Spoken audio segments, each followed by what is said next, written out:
We're not building this cat house, but we are installing this polycarbonate roofing.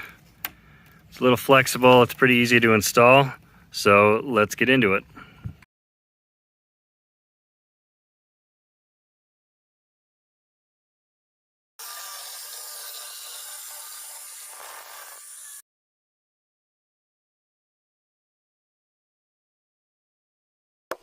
Pretty simple trick to cutting this polycarbonate is to flip the blade around. That way it won't chip when the blade hits it.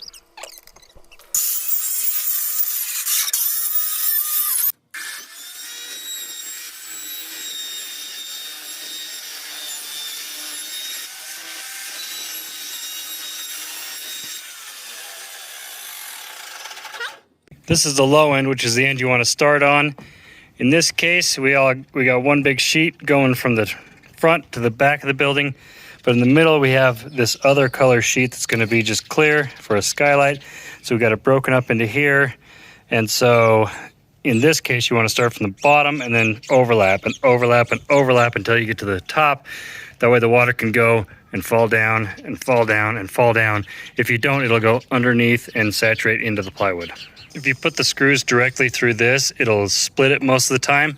So what I'm opting to do is put it just to the side so it pinches. In this case, it'll pinch it up against that.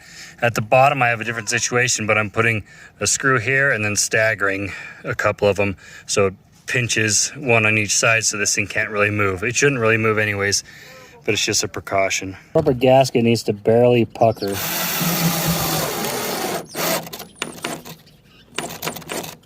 Like that, because you don't want to distort the roof.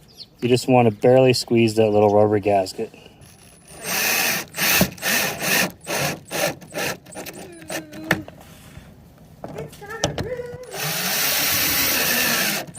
I'm putting that on the video.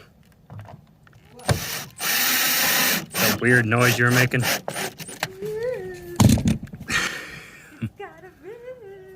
Yeah, that one.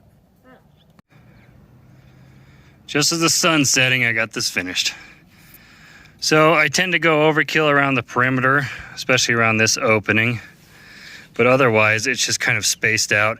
I do one in the middle, one on each end, and then about every 2 feet or maybe a little more down this way. So that's kind of the screw off pattern as far as I'm concerned. There's the effect